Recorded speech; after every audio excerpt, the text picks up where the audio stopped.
기대해 나에게 주신 하루를.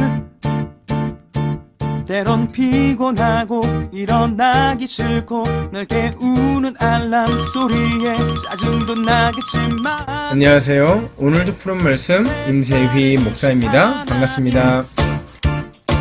주무시지 않고 나를 지키셨네. 오늘을 나에게 주셨네. 새 말씀 안에 주가 주신 사랑과 은혜와 능력을. 이 말씀 시편 52편 7절 8절 말씀입니다. 이 사람은 하나님을 자기 힘으로 삼지 아니하고 오직 자기 재물의 풍부함을 의지하며 자기의 악으로 스스로 든든하게 하던 자라 하리로다. 그러나 나는 하나님의 집에 있는 푸른 감람나무 같으며 하나님의 인자하심을 영원히 의지하리로다. 아멘. 여러분은 성경에서 가장 굴곡진 인생을 살았던 인물을 한 사람 꼽으라고 한다면 여러분 누구를 꼽겠습니까? 저는 한치의 주저함도 없이 다윗이라는 인물을 뽑을 것 같아요. 다윗은 권력의 정점에 섰던 사람입니다. 이 통일 이스라엘에 이 다윗 왕국을 세워가지고 어마어마한 권력을 자랑했던 사람이에요.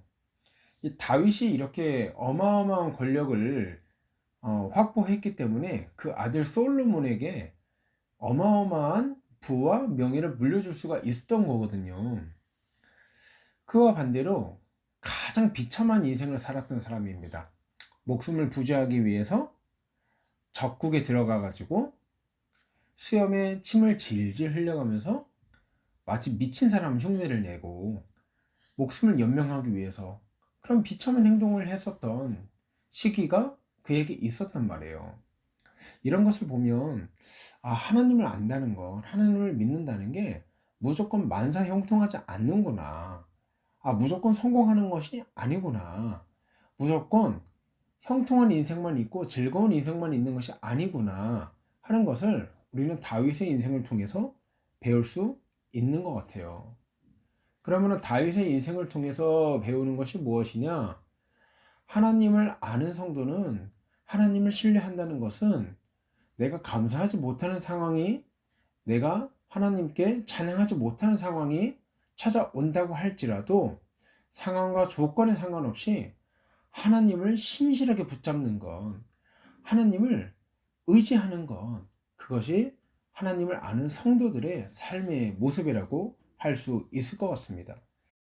사랑하는 여러분, 우리의 삶도요, 기쁠 때가 있어요. 슬플 때도 있어요. 또 반대로 즐거울 때도 있고요. 또 반대로 고난이 찾아올 때도 있다고요. 그럼에도 불구하고 하나님의 신실하심과 하나님의 의로움을 믿고 하나님을 붙들고 나아가는 삶, 저와 여러분의 삶이 되길 주의 이름으로 소원합니다. 오늘 다윗의 인생이 그랬다니까요. 오늘 본문을 보면 이 시편 52편의 배경이요, 참으로 끔찍합니다. 이 다들 아시다시피 다윗이란 인물은 사울에게 굉장히 이 시기 질투를 많이 받았던 인생이에요. 그래서 사울은 꿈에서라도 다윗을 잡아 죽이고 싶을 정도로 다윗을 굉장히 미워했습니다. 그래서 다윗의 인생은 이 사울이 왕으로 있는 동안 사울의 살해 위협을 피해서 죽을 힘을 다해서 도망 다니는 도망자의 신세로 살았던 세월들이 굉장히 많아요. 여러분, 그러다가 이 놉당이라는 곳까지, 이렇게 놉이라는 땅까지 이 다윗이 피신을 가게 된 거죠. 그곳에 가서 아히멜렉이라는 제사장에게 도망을 가게 됩니다. 이제 아무것도 없이 비무장 상태로 이렇게 도망온 다윗이 아히멜렉에게 먹을 것을 요구하니까 아히멜렉 제사장이 하나님께 제사하려던 거룩한 떡을 다윗에게 내놓고 또 칼을 달라고 하니까 다윗이 죽였던 골리앗의 칼을 내어준단 말이에요. 그런데 다윗한테 그렇게 호의를 베푸는 아히멜렉의 모습을 그 당시에 이 현장에 있었던 사울의 목자당제는 도액이라는 인물이 그것을 목격합니다. 그리고 그것을 사울에게 가서 밀고를 한단 말이에요. 사울 왕에게 아히멜렉이라는 제사장이 다윗의 피신을 도와주었고 다윗에게 먹을 것을 주었고 뭐 이런 내용들을 꼰지르는 거예요, 한마디로. 그러니까 사울이 분기가 탱천해가지고 당장 죽여버리겠다. 그렇게 하고 이제 아히멜렉을 잡아 죽이게 됩니다. 근데요, 아히멜렉만 죽인 것이 아니라 제사장 85명과 이 높성에 있는 남녀와 어린 아이들과 소와 나귀와 양까지 완전히 진멸을 해버린다고요. 이 비참하고 잔혹한 상황이 오늘 시편 52편의 배경이 되는 것입니다. 그러면서 7절 8절에 이 간사하고 간교한 도액이라는 인물과 다윗 자기 자신을 비교해서 설명을 하고 있는데 한번 잘 들어보십시오. 7절에 이 도액이라는 인물을 이렇게 평가하고 있습니다. 이 사람은 하나님을 자기 힘으로 삼지 아니하였고 오직 자기 재물의 풍부함을 의지하였고 자기의 악으로 스스로 든든하게 하던 자라 하리로다. 이렇게 말하고 있어요. 여러분, 여기서 굉장히 중요한 것이 하나님을 자기 힘으로 삼지 아니하였다. 자기 재물의 풍부함을 의지하였다. 그리고 자기의 악으로 스스로 든든하게 하던 자다. 이게 하나님을 모르는 인생의 특징이라는 거예요. 여러분, 하나님을 자기 힘으로 삼지 않습니다. 자기의 두 주먹을 의지합니다. 그것이 자기 재물의 풍부함을 의지하였고, 이 말 아닙니까? 사람들은요, 하나님을 인정하지 않는 사람들은요, 자기의 주먹을 의지하고요, 자기가 지금까지 쌓아둔 부동산을 의지하고요, 자기의 재물을 의지하고요, 자기의 직장에서 쌓아온 업적들을 의지합니다. 그리고 그것들이 본인을 지켜줄 것처럼 생각을 해요. 그리고 그것들이 본인을 책임질 수 있을 거라고 생각해요. 그것들이 본인을 행복하게 할 수 있을 거라고 생각하고 마치 그것들이 본인을 구원할 수 있을 것이라고 생각을 하고 착각하고 살아갑니다. 이것이 하나님을 모르는 인생의 특징이라는 거예요. 참으로 어리석은 인생인 것입니다. 그런데 7절에 보면 하반절에 또 이런 고백이 있어요. 자기의 악으로 스스로 든든하게 하던 자라.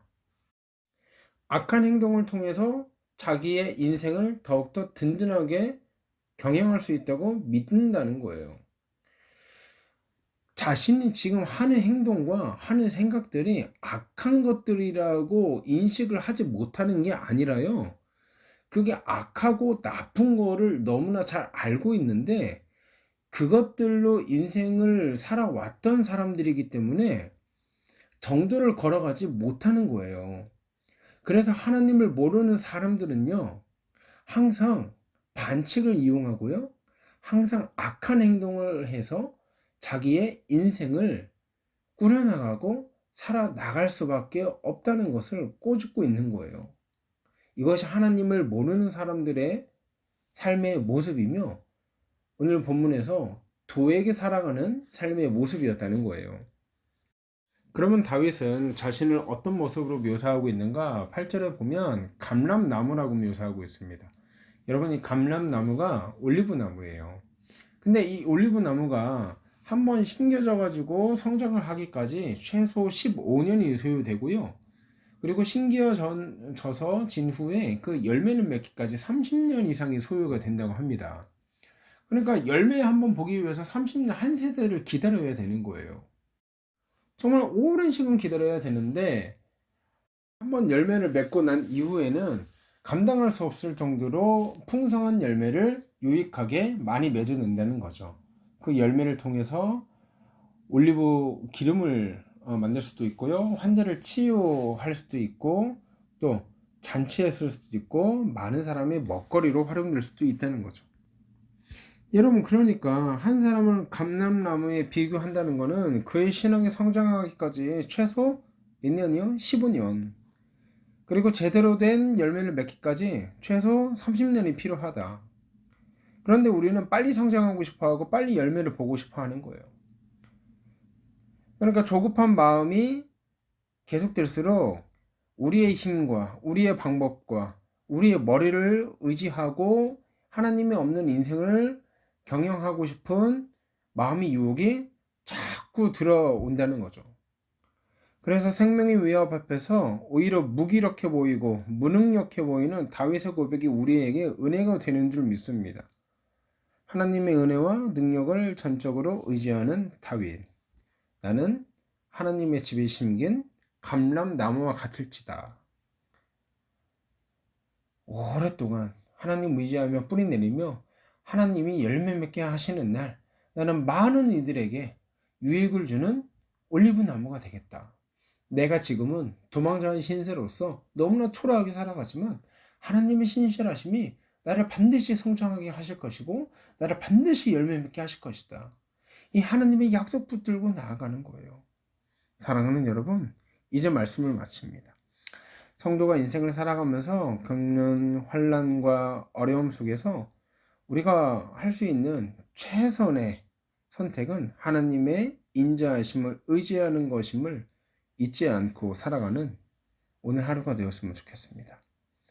그래서 오늘 하루 살아가실 때 하나님, 나의 힘으로 내 인생을 경영하며 살아가는 것이 아니라 하나님의 신실하심과 하나님의 인자하심을 맛보아 아는 그것들을 의지하는 오늘 하루 살아갈 수 있도록 주님 인도하여 주시옵소서. 그렇게 하나님 말씀 붙들고 살아가는 저 여러분 되기를 주의 이름으로 소원합니다. 우리 함께 기도하시겠습니다.